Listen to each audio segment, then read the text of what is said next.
Estamos nuevamente entonces, hermanos, en el tema de discipulado bíblico, en el número 19. Solamente nos falta 2 temas para terminar los 21 temas de discipulado bíblico.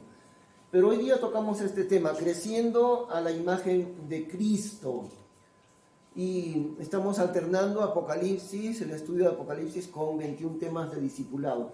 Creciendo a la imagen de Cristo es una pregunta que muchos creyentes se hacen. ¿Cómo puedo crecer en el Señor? ¿Cómo puedo desarrollarme? Porque la vida de un creyente es para desarrollarse. Uno comienza como una nueva criatura, aún la misma palabra criatura, ¿no? Como un bebé espiritual comienza uno al conocer a Cristo, porque ha nacido de nuevo. Pero la pregunta es, ¿cómo vamos a crecer? ¿Cuánto tiempo demora el crecimiento en el Señor? ¿Cuál es el proceso de crecer? Muy bien, nuestra meta final es llegar a ser a la imagen de Cristo, pero esto es un proceso que dura la vida entera. Esa es nuestra meta, nuestro objetivo, ese es el blanco al que apuntamos, llegar a ser como el Señor Jesús. Para eso hemos sido creados. Ahora recordemos que el hombre fue creado a la imagen y semejanza de Dios en el día de la creación, cuando no había el pecado, pero el pecado trajo el desastre en la vida del hombre, un desastre completo, la muerte espiritual, la muerte física, la muerte eterna en el infierno. Pero esa imagen de Dios en el hombre, ahora la recuperamos en cuanto a ser a la imagen de Cristo, porque es lo mismo, ser a la imagen de Cristo es ser a la imagen de Dios, es lo mismo, porque Cristo es Dios. Y entonces la meta de nuestra vida entera es llegar a ser como Él, como el Señor Jesucristo. Dice en Efesios 4 lo siguiente: hasta que todos lleguemos en la unidad de la fe y del conocimiento del Hijo de Dios, al estado de un varón perfecto, a la medida de la estatura de la plenitud de Cristo. Eso es lo que dice la Biblia. Hasta que todos lleguemos a la medida de la estatura de la plenitud de Cristo, al estado de un varón perfecto. Él es el perfecto, el Señor Jesús. Nosotros no lo somos, pero Él es nuestra medida y cada vez nos acercamos hacia Él.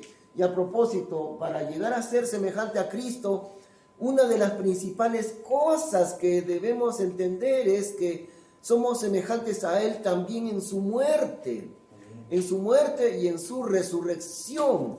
Por eso es que lo primero que hace un cristiano al conocer a Cristo, una de las primeras cosas que hace o que puede el creyente hacer inmediatamente de aceptar a Cristo. Ustedes saben qué es lo que hace un creyente, ¿no? Que es lo primero que debe hacer.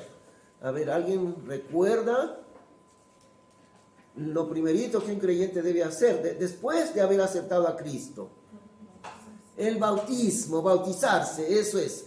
Dar testimonio público de que ahora tiene su vida cambiada por Cristo. Y el bautismo es muerte y resurrección. Ese es el significado del bautismo. Cuando yo como creyente me bautizo, yo digo, yo he muerto conjuntamente con Cristo. Por eso la figura de ser sumergido en el agua es como estar sepultado. Y uno se sumerge debajo del agua, es como estar sepultado debajo de la tierra, pero luego no se queda ahí nunca, sino que resucita, sale del agua, resucita juntamente con Cristo. Ese es el significado del bautismo. Y al bautizarme yo estoy dando a entender que mi vida entera va a ser semejante a Cristo, pero también voy a participar de la muerte de Cristo. Eso es una de las cosas principales en la vida del creyente. Y luego entonces en Colosenses capítulo 3 dice también, porque habéis muerto y vuestra vida está escondida con Cristo en Dios. Cuando Cristo vuestra vida se manifieste, entonces vosotros también seréis manifestados con Él en gloria, porque habéis muerto, dicen Colosenses, y vuestra vida está escondida. Así que el transcurso de nuestra vida es participar, no solamente de ser a la medida de la estatura de la plenitud de Cristo, sino participar de su muerte, pero no solamente de su muerte, de su resurrección, el poder de su resurrección. Eso es en nuestra vida. Por eso muchas veces la pregunta de por qué sufre un cristiano tiene que ver con participar de la muerte de Cristo. Siempre, siempre. Dice también ahí mismo que ya no seamos niños como creyentes, porque un creyente va creciendo. Y al nacer de nuevo en Cristo, por supuesto uno empieza como un bebé. El que nace empieza como bebé, ¿no? Nadie nace ya grandecito. Entonces el que nace en Cristo ha nacido otra vez, ha nacido de nuevo. Y al nacer de nuevo empieza como un bebé en Cristo Jesús. Y luego comienza a crecer con la palabra de Dios. Y entonces en ese crecimiento, para que ya no seamos niños inconstantes y llevados en derredor por todo viento de doctrina en una niñez espiritual, como el niño que aún no sabe las cosas porque no ha crecido, no está maduro, le pueden engañar porque es niño, sino para no ser llevados por todo viento de doctrina con artificio de hombres que engañan con astucia de error. Y también dice en Filipenses capítulo 3, más aquellas cosas que me eran por ganancia, las tuve por pérdida, por amor de Cristo. Y esas son las palabras de Pablo el apóstol. Él tenía un gran futuro como maestro de la Biblia, maestro de los fariseos, como doctor de la ley. Si no hubiera Pablo seguido a Cristo y se hubiera convertido, seguramente hubiera sido uno de los maestros judíos más famosos, así como Gamaliel tenía un gran futuro delante de sí en ese sentido. Pero él dice, todas las cosas que me eran por ganancia, las tuve por pérdida, por amor de Cristo.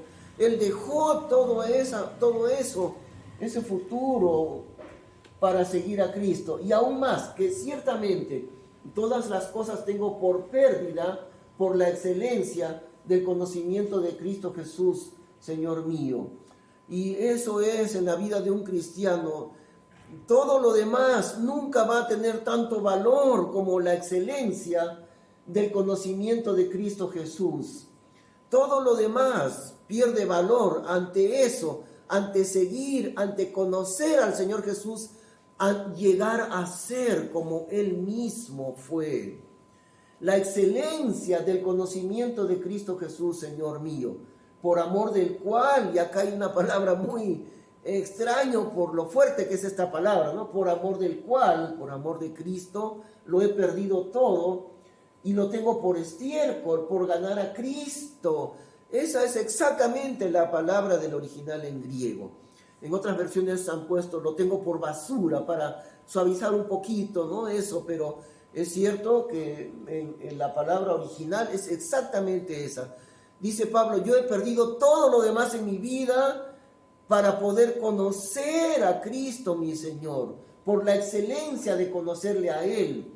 Y todo lo que tenía lo tengo como estiércol por ganar a Cristo. No vale nada, nada. Todo lo demás que había en mi vida, todas las metas que yo tenía antes, no las necesito, son como estiércol sin valor alguno. Porque lo que vale en mi vida es conocer al Señor Jesús y participar de su muerte también. Sigue diciendo, por conocerle a Él, a Cristo, y a la virtud de su resurrección, o sea, el poder de su resurrección, por conocerle a Él. Todo lo demás no tiene valor en mi vida, como dijimos, recuerdan, cuando hemos hablado hace poco del dinero y las posesiones, ¿no? En la vida nuestra como hijos de Dios, la perspectiva bíblica del dinero es, el hombre le da mucho valor al dinero. Dios, en la perspectiva bíblica, el dinero tiene un valor bastante secundario. Es una cosa de importancia muy pequeña, el dinero en la vida del Hijo de Dios. Claro, necesitamos trabajar, por supuesto, Eso también dice la Biblia, nos amonesta a trabajar con diligencia. Claro que sí, necesitamos el dinero para vivir, claro que sí. Pero la importancia que tiene ahora el dinero en la perspectiva de Dios es muy pequeña, la importancia del dinero. Y eso Pablo lo entendió cabalmente, porque él dice, todo lo demás no tiene valor en mi vida por la excelencia de conocer a Cristo, por conocerle a Él y a la virtud de su resurrección y la comunión de sus padecimientos, siendo configurado a su muerte. Es decir, llegar a ser semejante al Señor Jesús en su muerte y también en su resurrección. Por supuesto, no vamos a ser crucificados como Él, pero de distintas maneras vamos a participar en la muerte de Cristo. Por eso digo, ¿no? La pregunta de muchos cristianos, ¿por qué tengo que sufrir tanto? Porque estoy participando de la muerte de Cristo. Pero no olviden, no solo de su muerte, también de su resurrección. Y el Señor Jesús venció la muerte por la resurrección. Así que la excelencia de conocer a Cristo es la meta grande, la meta final nuestra, llegar a ser como Él.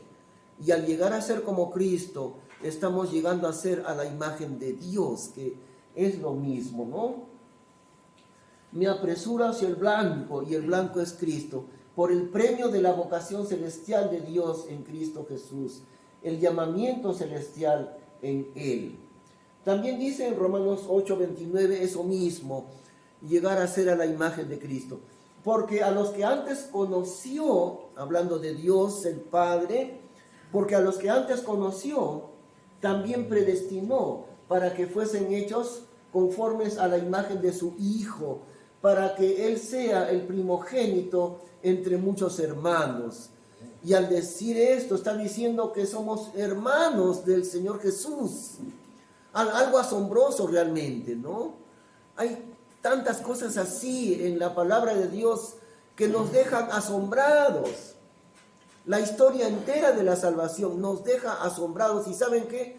Ese asombro nunca termina. Para mí el asombro nunca termina de lo que Dios ha hecho al salvarnos, al llevarnos a la vida eterna. Dios nos predestinó, es decir, antes de ser creados, antes que Dios creara el mundo entero, nos predestinó para que fuésemos hechos conformes a la imagen de su Hijo. Eso, ¿no? Para que llegásemos a ser a la imagen de su Hijo, de Cristo Jesús. ¿Para qué? Para que Él, Cristo Jesús, sea el primogénito entre muchos hermanos, el primer hermano de muchos hermanos. Ahora, los hermanos siempre somos parecidos. En una familia, los hermanos son parecidos. Y así también nosotros seremos parecidos a Cristo y Él será el primogénito, porque llegaremos a ser a la imagen de Él. Muy bien, seguimos con el segundo punto. No hay otra forma de crecer si no es por la palabra de Dios. Y la palabra de Dios, que uno la recibe, que uno la aprende, que la recibe todos los días, y también que la palabra de Dios se vuelve algo vivo en nosotros diariamente. No es una cuestión de conocimiento, ¿no? La palabra de Dios no es un asunto de conocimiento, como el hombre ve siempre las cosas por conocimiento académico y el que saca mayor nota. La Biblia no es para conocerla, es para obedecerla. Así que es muy diferente de cualquier otro asunto que estudiemos. La Biblia es para obedecerla. Y claro, para obedecerla hay que conocerla, claro. Pero la Biblia demanda una respuesta. La palabra de Dios siempre demanda una respuesta del hombre. Y por eso es diferente de cualquier otro libro. Un libro que usted lea no le va a plantear eso, pero cuando Dios habla, Dios demanda una respuesta del hombre. Ahora hay dos respuestas siempre, ¿no? O rechazamos a la Biblia, o nosotros la comenzamos a amar y comenzamos a obedecerla. O aprendemos a amarla, aprendemos a obedecer la palabra de Dios. No hay otra forma de crecer si no es por medio de la Biblia. Dice en 1 de Pedro 2, como niños recién nacidos, desead ardientemente la leche no adulterada de la palabra, para que por ella crezcáis. La leche de la Biblia, fíjense, ¿no? Como niños recién nacidos, el bebé que ha nacido, lo más esencial para ese niño es, por un lado, el amor de sus padres, de su madre, y junto con eso su alimento. No puede vivir el bebé sin tomar la leche que necesita. Y el creyente, para crecer al inicio, la leche de la palabra de Dios, como niños recién nacidos, ardientemente deseando la leche no adulterada de la palabra, de la Biblia, porque la adulteran por muchos lados. La Biblia, uno encuentra por todos lados la Biblia adulterada, la enseñanza desviada que aparenta ser la palabra de Dios, pero no lo es. Por eso es tan necesario ir directamente a la Biblia. Es necesario que usted mismo vaya directamente a la Biblia para encontrar en ella la leche no adulterada. También dice en Salmo 1 lo siguiente: bienaventurado el varón que no anduvo en consejo de malos, ni estuvo en camino de pecadores, ni se asentó en silla de burladores. Mas antes en la ley de Jehová es su voluntad, y en su ley medita de día y de noche. La persona que medita en la palabra de Dios, en ella está su voluntad en la Biblia, y en su ley, que se refiere a la Biblia, meditará de día y de noche. Y será como el árbol plantado junto a arroyos de aguas, que da su fruto en su tiempo, y su hoja no se marchita, y todo lo que hace prosperará. Es la promesa de Dios. Todo lo que hace la persona que medita en la Biblia de día y de noche va a prosperar. Hay un ejemplo famoso de un general de la Segunda Guerra Mundial que era Montgomery. Montgomery era uno de los generales más altos en la Segunda Guerra Mundial, y Montgomery es el que venció al famoso zorro del desierto, que era Rommel, Erwin Rommel.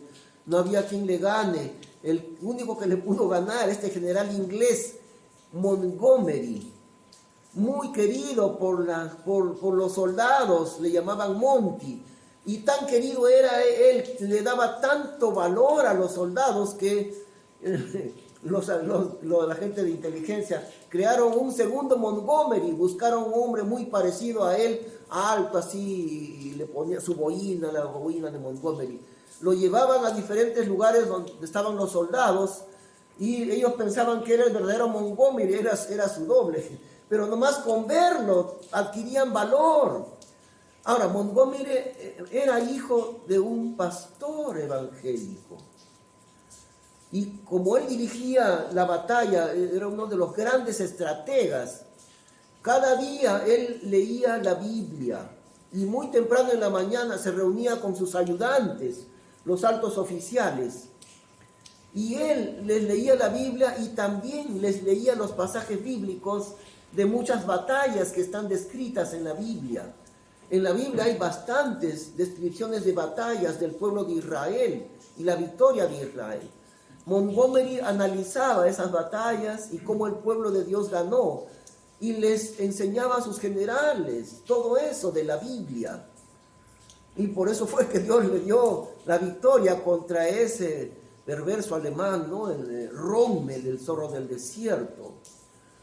La persona que medita la Biblia de día y de noche, todo lo que hace prosperará. Además, esa persona es comparada con un árbol plantado junto a arroyos de aguas. El agua es la Biblia. Y lo que hace crecer, el árbol no puede crecer sin el agua. Desde pequeñito va a crecer. La persona en Cristo, el creyente en Cristo, va a crecer por la Biblia, que es el agua que alimenta al árbol. Nosotros somos ese árbol, alimentados por el agua de la palabra de Dios. Y no podremos crecer si no es por la Biblia. Número 3, la enseñanza de la Biblia es por medio del discipulado que abarca todo el consejo de Dios. Y esta es la manera como Dios ha diseñado la enseñanza de los creyentes dentro de la iglesia. Esta palabra discipulado, nuestro curso se llama 21 temas de discipulado bíblico. Discipulado es la enseñanza bíblica de los creyentes. Dice en Mateo 28 este famoso versículo, ¿no? de la gran comisión. Por tanto, id, enseñad a todas las naciones, bautizándoles en el nombre del Padre y del Hijo y del Espíritu Santo, enseñándoles que guarden todas las cosas que os he mandado. Hemos subrayado estas palabras de la Biblia porque es importante entender. En la iglesia el creyente debe recibir la enseñanza completa de la palabra de Dios. El lugar para que el creyente aprenda la Biblia entera es dentro de su iglesia, así como estamos aquí dentro de una iglesia local. Y Dios le llama así, todas las cosas que os he mandado, también le llama el consejo de Dios. Por tanto, enseñándoles que guarden a los creyentes, a los nuevos discípulos, todas las cosas que os he mandado. Y aquí yo estoy con vosotros todos los días hasta el fin del siglo. Amén. Pero fíjense, la tarea de la iglesia es enseñar la Biblia completa a los creyentes que forman parte de la iglesia. En Hechos capítulo 20, Pablo se reúne con un grupo de líderes ahí. En realidad se despidió de ellos y les dice así: por tanto yo os protesto el día de hoy, que yo estoy limpio de la sangre de todos, de la culpa de todos. Estoy limpio delante de Dios el día en que Dios me juzgue. ¿Por qué? Porque no me he retraído de anunciaros todo el consejo de Dios. De esta manera también le llama la Biblia todo el consejo de Dios, toda la enseñanza de Dios que está en la Biblia. Es la tarea de los pastores, de los maestros, enseñar a los creyentes todo el consejo de Dios. Eso es lo que Dios nos ha encomendado, lo que Dios me ha encomendado a mí bíblicamente. Ahora es interesante que Pablo había pasado con ellos enseñándoles durante 3 años, y ahí mismo él lo menciona. El Señor Jesús enseñó a sus discípulos 3 años y medio. Entonces, eso es como el tiempo mínimo posible. No es posible que un creyente crezca en un tiempo cortito. No es posible que una persona sea adulta en menos de 18 años. No, eso no es posible, al menos legalmente no. Y también en términos prácticos tampoco. Un niño de 7 años nunca va a tener la misma madurez, el conocimiento, la experiencia de uno que ya es joven. Tarda años en madurar. Y también el creyente toma años para que crezca y para que madure en el Señor. Pero ese crecimiento viene por enseñar. La tarea de un pastor es enseñar a sus hermanos en Cristo todo el consejo de Dios. Ahora, aquí hay una equivocación, como vamos a ver más adelantito. Esa tarea no es la tarea de una institución que se llame seminario bíblico o universidad cristiana o algo por el estilo.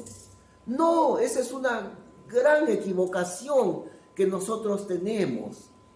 La enseñanza de la Biblia, enseñanza completa, enseñanza profunda de la Biblia, todo el consejo de Dios, toda la sabiduría de Dios, esa enseñanza ha quedado en manos de la iglesia local, en manos de los que enseñan en los maestros de la Biblia, los pastores, los predicadores.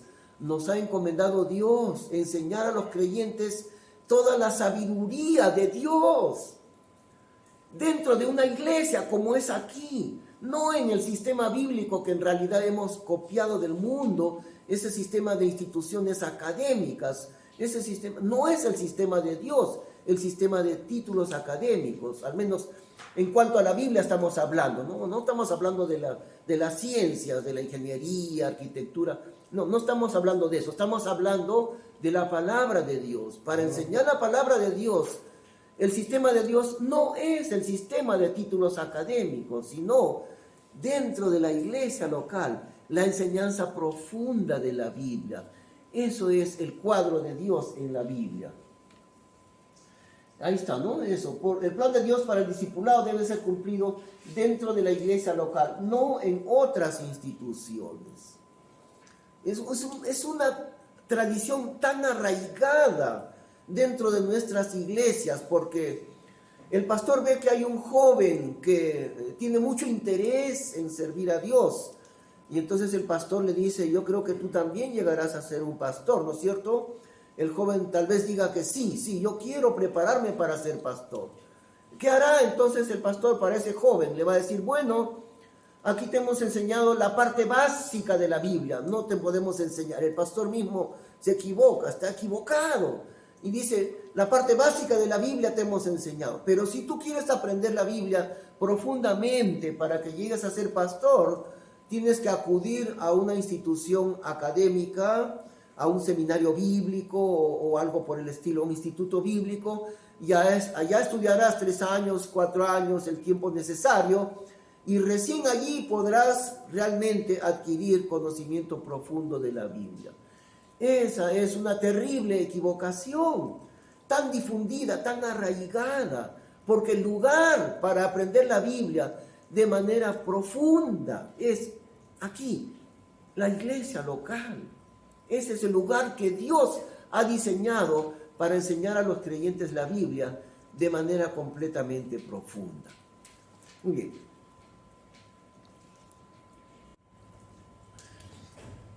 El discipulado en el plan de Dios, porque todo lo que estamos diciendo es el plan de Dios, lo que está en la Biblia, no el diseño del hombre. El hombre frecuentemente diseña cosas diferentes a las cosas que Dios ha diseñado, como que trata de mejorar lo que Dios ha hecho. No se puede mejorar nunca lo que Dios ha hecho. Pero el plan de Dios es este: el discipulado capacita al creyente para que pueda ministrar la Biblia en cualquier parte del mundo. Eso que llaman, ¿no?, que en una institución, una universidad bíblica, universidad cristiana, seminario bíblico, entonces el que estudiará los primeros años y le van a dar el título de bachiller o de licenciado en teología. Bueno, ese es el sistema que siempre, como digo, está tan arraigado. Y si quiere estudiar más, le van a dar el título de maestría. 2 años más le darán el título de maestría. Y si quiere aún más profundo, de repente ya no hay ni en el Perú, tiene que ir al extranjero, a una universidad bíblica o teológica, entonces va a estudiar 2, 3 años más, hasta que por fin va a ser un doctor en teología. Pero como volvemos a decir, eso no es el plan de Dios. El plan de Dios es que el pastor entienda la Biblia de manera tan profunda como cualquiera que sale de aquellas instituciones. Y entonces el pastor de la iglesia tiene que enseñar a sus hermanos la Biblia de manera bastante profunda. Tan profunda como los que supuestamente con esos títulos académicos adquieren el aprendizaje de la Biblia. Y en la iglesia local el creyente debe ser capacitado para que pueda ministrar la Biblia en cualquier parte del mundo. La iglesia local debe capacitar a los creyentes para servir al Señor, para que ellos también puedan llegar a ser pastores, predicadores, misioneros. Ese es el plan de Dios. No el plan del hombre, este es el plan de Dios, como Dios lo ha diseñado. Por otro lado, todo creyente está llamado a ser un ministro del Señor. A ver, escuchemos bien. Escuchemos bien. Todo creyente está llamado a ser un ministro del Señor. Muchos no obedecen a ese llamamiento, pero cada creyente, sin excepción, sin ninguna excepción, cada creyente está llamado a ministrar la Biblia. Porque ¿qué cosa es ministrar la Biblia? Es enseñar la Biblia, tener hijos espirituales. Y eso, ¿qué sabiduría tiene Dios al hacer las cosas de esta manera? Porque Dios compara el aprendizaje espiritual con una familia. En una familia los padres van enseñando a sus hijos, ¿no?, las cosas esenciales de la vida. Y reciben los niños la formación de parte de sus padres. Nunca nadie ha podido reemplazar esa familia. En Rusia quisieron reemplazar la familia. Nunca han podido. Es un gran fracaso. No se puede reemplazar lo que Dios creó. El padre y la madre, los niños bajo la formación de sus padres. Y saben que en el sistema de Dios para la iglesia es muy parecido a la familia. Porque lo que Dios ha hecho es que los que enseñan la Biblia son como padres espirituales. Y los que aprenden la Biblia llegan a crecer hasta que tienen la misma madurez de los padres. Porque si usted cría a sus hijos, un día sus hijos llegarán en la vida de repente mucho más lejos que usted. Porque usted los ha formado desde el inicio. Entonces, si un pastor forma a sus creyentes con la palabra de Dios, de repente llegarán aún más lejos ellos como hijos espirituales. Pero la tarea de la iglesia local y de los pastores es enseñar a los creyentes el ministerio del Señor, porque todo creyente está llamado a ser un ministro del Señor. El problema, claro, es que muchos no quieren ministrar la Biblia. No, muchos no quieren aprender profundo la Biblia, ni tampoco enseñarle la Biblia a otra persona. No lo quieren hacer. Dios les llama a que lo hagan, pero muchos no quieren crecer en el Señor. Muchos ni siquiera tienen interés en crecer ellos mismos. Por eso cuando enseñamos el discipulado aquí, las clases de discipulado, lo hacemos por los que se matriculan, ¿no? No todos tienen el interés de recibir el discipulado. Pero si todos tuvieran, todos serían enseñados en el discipulado bíblico. La tarea del pastor y los líderes es capacitar a los hermanos para el ministerio por medio del discipulado bíblico. Ahora nos estamos dando cuenta que la palabra discipulado bíblico, como digo, según la tradición evangélica, el discipulado bíblico quiere decir de repente un año de enseñanza bíblica de las cosas básicas de la Biblia. Un año, de repente tal vez hasta 2 años de enseñanza básica de la Biblia. Y a eso le llamamos discipulado. Pero una vez más, eso no es el concepto de Dios. El concepto de Dios en la Biblia es que el discípulo es formado por sus maestros dentro de la iglesia local hasta que él llega a ser un ministro de Dios capacitado para llevar la Biblia en cualquier parte del mundo. Eso es el plan que Dios ha hecho. En Efesios capítulo 4 dice, y él mismo dio unos por apóstoles y otros por profetas y otros por evangelistas y otros por pastores y doctores. Fíjense, aún se usa la palabra doctores dentro de la iglesia local. Apóstoles y profetas ya no existen, o mejor dicho, todavía existen. Pero ¿quiénes son entonces los apóstoles y profetas que todavía existen? Son los que están en la Biblia: Pedro, Juan, Lucas, Mateo, Marcos. Ellos son los apóstoles que todavía existen y en realidad todavía siguen enseñándonos a nosotros en la Biblia. Pero si hablamos de nuevos apóstoles y de nuevos profetas, ya no hay ninguno. Son los mismos que nos enseñaron en la palabra de Dios y que murieron, claro, en el primer siglo, ¿no? Pero ahí están. Dios los puso como instrumentos suyos, los 12 apóstoles y otros más también, que pusieron el fundamento de la Biblia. El Señor los puso. Pero ahora actualmente, ¿no?, lo que hay es evangelistas, pastores, doctores, o sea, maestros en la Biblia, para el perfeccionamiento de los santos, para la obra del ministerio, para la edificación del cuerpo de Cristo. Eso es lo que decimos. La tarea de los maestros de la Biblia es el perfeccionamiento de los santos. ¿Y para qué hay que perfeccionar? ¿Para qué el pastor tiene que perfeccionar a los santos que son los creyentes? ¿Para qué?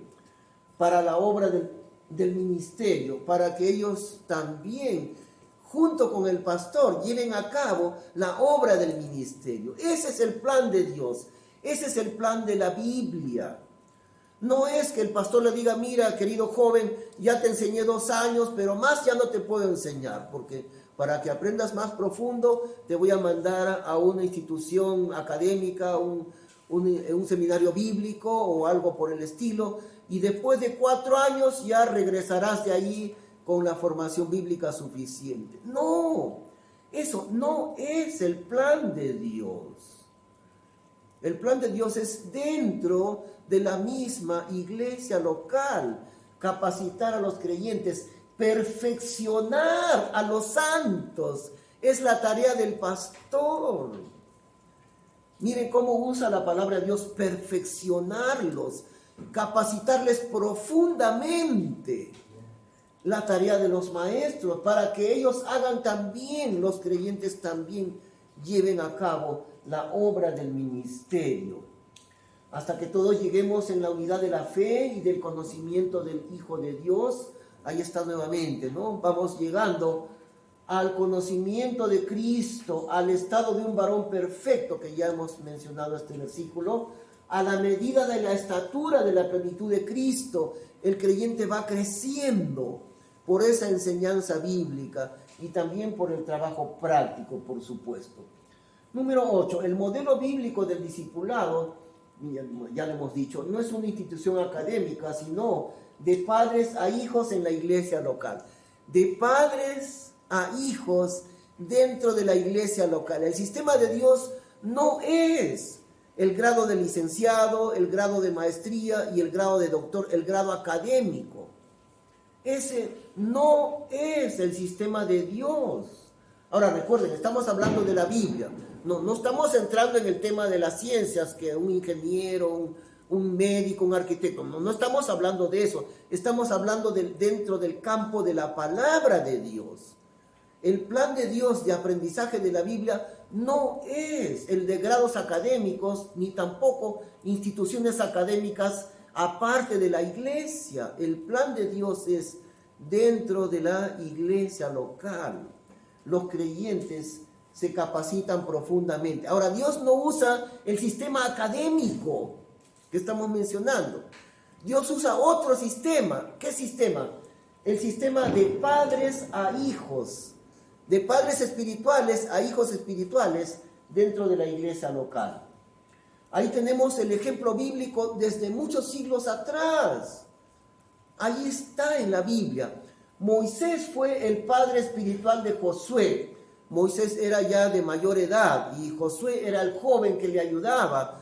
Durante años, muchos años, en realidad fueron 40 años que Josué aprendió de su maestro Moisés, era su ayudante. Luego, cuando murió Moisés, Josué quedó como el sucesor normal, natural, porque era su hijo espiritual, era su discípulo. Luego, Elí con Samuel, el anciano Elí con el niñito Samuel, que muy pequeño llegó a vivir en el templo. Y también Samuel llegó a ser el profeta de Dios. Elías con Eliseo, siempre es ese modelo, el maestro con el discípulo, o también, diciéndolo de otra manera, el padre espiritual con el hijo espiritual. Ahora, hay una cosa que acá, no como decimos, nunca puede ser esto posible dentro de una institución académica. Para que haya un padre con un hijo, de por medio está el amor. ¿Qué padre es el padre que no ama a sus hijos? Siempre de padre a hijo está el amor de los padres a los hijos. Y eso no funciona dentro de una universidad cristiana o de un seminario bíblico. Bueno, tal vez un poquito de aprecio, pero nunca es igual que dentro de la iglesia local. Aquí en la iglesia local estamos ya durante años, ya van 7 años que estamos aquí. Estoy yo con varios hermanos que han estado estudiando en el discipulado y en la escuela pastoral. Y poquito a poco vamos compenetrándonos. Hay una relación de amor de padres a hijos. Elías con Eliseo, el Señor Jesús con los 12, era una relación de amor. y de enseñanza de padres a hijos. El Señor Jesús con los 12. Pablo con Timoteo. Ahora vamos a ver el ejemplo de Pablo con Timoteo, 1 Corintios 4. Por lo cual os envié a Timoteo, que es mi hijo amado y fiel en el Señor. Pablo no tuvo hijos de su sangre, ¿no? Era soltero, o en todo caso tal vez fue viudo. Tal vez fue viudo, no se sabe, porque él da consejos tan sabios en el matrimonio que parece que un día estuvo casado. Si estuvo casado fue por poco tiempo, porque siempre lo encontramos a él solo en la Biblia. Y entonces no tuvo hijos, pero tuvo un hijo, tuvo varios, pero el principal de sus hijos era el joven Timoteo. No era hijo de su sangre, era su hijo espiritual. ¿Cómo le llama Pablo a Timoteo?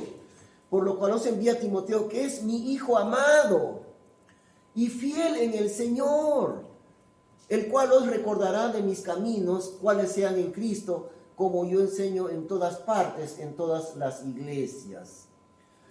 Como también sabéis de qué manera exhortábamos y confortábamos y protestábamos a cada uno de vosotros, como un padre a sus propios hijos. Eso es el plan de Dios. El pastor es un padre para sus hijos en la iglesia. Ahora, no solo el pastor, porque la idea es que ¿cuántos pudo discipular el Señor Jesús? Solamente a 12. Bueno, tuvo un grupo más amplio de 70, pero eso era un discipulado un poquito más superficial, no tan profundo. El Señor Jesús discipuló de manera profunda solamente a 12. No podía hacerlo con mayor número. El pastor tampoco puede discipular a 100 personas, pero el pastor sí puede discipular a 10, a 12 o a 8. Y ellos 8, esos 10, discipularán a otros hermanos dentro de la iglesia, ¿no? Y miren, qué hermoso fue ayer que estábamos con los adolescentes, estábamos viendo, por ejemplo, la clase de los adolescentes. El hermano Ernesto y Débora, su esposa, están ellos con este grupito, que son justamente como unos 10, 12, 15 adolescentes. Y anoche les dije, jóvenes, ustedes no terminarán aquí, luego se pasarán a otra clase de jóvenes. No, ustedes van a seguir con sus maestros. Ahora tienen 12, 14 años, dentro de poco tendrán 18, 20 años. Ellos van a seguir siendo maestros de ustedes, van a continuar cuando ustedes sean jóvenes. Esa es la idea. Yo no puedo pastorear a los 12 o 15 adolescentes, pero sí puedo enseñar y pastorear a Ernesto y a su esposa para que ellos sean los pastores de esos jovencitos. Ese es el plan de Dios. Y como un padre a sus propios hijos dentro de la iglesia, ¿no? Eso es el plan de Dios. 1 Timoteo 1:18, este mandamiento, hijo Timoteo, te encargo para que conforme a las profecías pasadas de ti, milites por ellas la buena milicia. Milicia es una palabra militar, los militares. Tú eres un soldado, Timoteo. Hijo Timoteo, este mandamiento te encargo. Hijo, siempre le llama a él. El anciano Pablo, al joven, al pastor joven, era un pastor que estaba aprendiendo bajo la enseñanza de Pablo. A Timoteo, mi amado hijo, otra vez. Y esto es en 2 Timoteo, la última carta de Pablo, cuando Pablo estaba ya para morir, porque en el imperio de Nerón se piensa que fue degollado, que fue decapitado, le cortaron la cabeza en el imperio de Nerón, en el gobierno de Nerón. Y esta carta la escribe en esos días, en sus días finales le escribe Pablo, y le dice: a Timoteo, mi amado hijo, gracia, misericordia y paz de Dios el Padre y de Jesucristo, Señor nuestro. Doy gracias a Dios, a quien sirvo desde mis mayores con limpia conciencia, de que sin cesar tengo memoria de ti en mis oraciones noche y día. No lo podía ver. Pablo estaba encarcelado por el Evangelio y estaba muy lejos esta vez de su hijo Timoteo, y por eso le escribe de esa manera. Deseando verte, dice luego acá, deseando mucho verte, acordándome de tus lágrimas para que me llene de gozo, seguramente las lágrimas al despedirse de él. Y ahora le dice, deseando verte otra vez, Timoteo, me acuerdo de tus lágrimas. Quiero verte para llenarme de gozo otra vez. Su amado hijo Timoteo. Ese es el sistema que Dios usa para la formación de los creyentes dentro de la iglesia local. De un padre a un hijo. Hay una relación de amor profundo. Ese es el plan de Dios. No es el plan académico de una universidad cristiana. Esa es una creación del hombre, no de Dios. El plan de Dios es de padres a hijos dentro de una iglesia local, que no puede ser reemplazado este sistema de ninguna otra manera. El discipulado en la iglesia local es por la enseñanza bíblica y por el trabajo práctico. Ambas cosas. El pastor enseña a los hermanos y el pastor trabaja junto con ellos y ellos van aprendiendo en el trabajo práctico, no solamente la enseñanza de la Biblia. 10. Usted no podrá ser discípulo si no tiene una actitud de obediencia y de aprendizaje. Es imposible ser discípulo si alguien no tiene esa actitud de obediencia y de aprendizaje. ¿Y saben qué? El sistema que se debe usar es, el pastor invita para ser parte. Por ejemplo, aquí tenemos la escuela pastoral. No es por inscripción, no es matrícula, no es si yo levanto la mano, yo quiero que usted me matricule. El sistema no es así. El pastor invita a algunas personas, a algunos hermanos, para que sean parte de la escuela pastoral. Es por invitación, no es por matrícula. ¿Por qué? Porque el pastor tiene que observar la actitud de la persona, su actitud de obediencia y de aprendizaje. Y si la persona no tiene esa actitud, no puede ser un discípulo del Señor. No puede. Si no es obediente, si no se deja enseñar. No puede haber discípulos sin esto. 11. Usted no podrá crecer en el Señor si no está dispuesto a ministrar la Biblia a otros. Ese es otro requisito. Si el alumno no quiere enseñarle la Biblia a otras personas, entonces no puede seguir estudiando. Eso es lo que sucede. Porque esto no es adquirir conocimiento y llenarse de conocimiento. En primer lugar, la Biblia no es conocimiento como lo conocemos. Es un asunto de obediencia. Entramos a la Biblia y al entrar en la Biblia entramos en el corazón de Dios.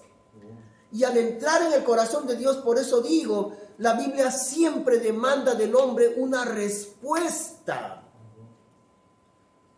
Porque estamos entrando en el corazón y en la mente de Dios al entrar en la Biblia. Y entonces, si yo solamente quiero aprender y no quiero ministrar la Biblia, yo no puedo ser discípulo. Es por eso que el pastor tiene que discernir. Si hay un creyente que solamente quiere aprender y no quiere enseñar la Biblia a otras personas, ese creyente no puede recibir el discipulado bíblico. No puede. Así que esos son requisitos indispensables para ser discípulo. Llegamos a un repaso final. Primero, nuestra meta final es llegar a ser a la imagen de Cristo. Es un proceso que dura la vida entera, llegar a ser a la imagen de Cristo. Y saben que cada vez es más maravilloso el proceso de llegar a ser a la imagen de Cristo. Cuanto más crece uno en el Señor, más asombrado se queda de las maravillas que Dios ha preparado para sus hijos, para nosotros. Número 2, no hay otra forma de crecer si no es por la palabra del Señor. Es el único alimento que nos hace crecer. Una persona en este mundo no puede crecer si no come. Y si no come se muere también. No solo no crece, sino que se muere si no come. No se puede crecer sin comer, sin alimentarse. Espiritualmente uno no puede crecer si no es por la palabra de Dios. No hay otra forma de crecer. La enseñanza de la Biblia es por medio del discipulado que abarca todo el consejo de Dios, toda la sabiduría de Dios. Eso es para enseñar dentro de la iglesia.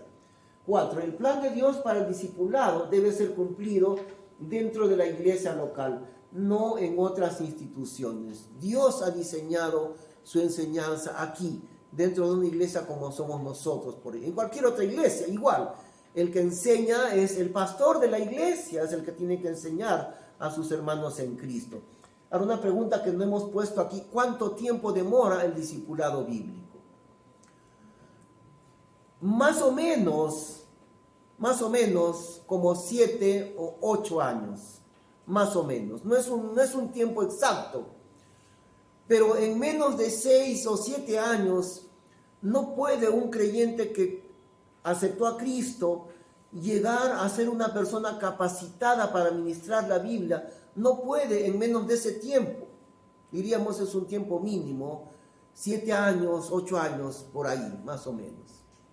El problema es que muchos no crecen porque no tienen interés para crecer en la Biblia y se quedan en una edad espiritual muy corta, años enteros, porque no tienen interés en recibir la Biblia y discipularse. 5. El discipulado capacita al creyente para que pueda ministrar la Biblia en cualquier parte del mundo, que pueda ser tan completamente capacitado dentro de su propia iglesia. 6. Todo creyente está llamado a ser un ministro del Señor. Muchos no obedecen a ese llamamiento, pero Dios ha llamado a todos. Es como la salvación. Dios llama a toda persona en este mundo para arrepentirse y ser salvo. La mayor parte no quieren recibir el amor de Dios. Simplemente no quieren recibir el amor de Dios para ser salvos, para recibir vida eterna. Sencillamente no quieren. Su corazón es duro delante del amor de Dios. Pero Dios llama a toda persona en este mundo para ser salvo en Cristo Jesús. Todos pueden ser salvos en Cristo. Y así igual, todo creyente está llamado a ser un ministro del Señor. Ahora, claro, por supuesto, no todos van a ponerse en un púlpito para predicar, claro que no. Pero el hermano en Cristo que le enseña a su amigo la palabra de Dios está ministrando la Biblia. Eso es el ministerio de la palabra de Dios. Un hermano que lo discipula a su amigo, una hermana que le va enseñando la Biblia a su familiar, a su amiga, a su vecina. Eso es justamente el ministerio de la Biblia. Eso es ministrar la Biblia, ¿no?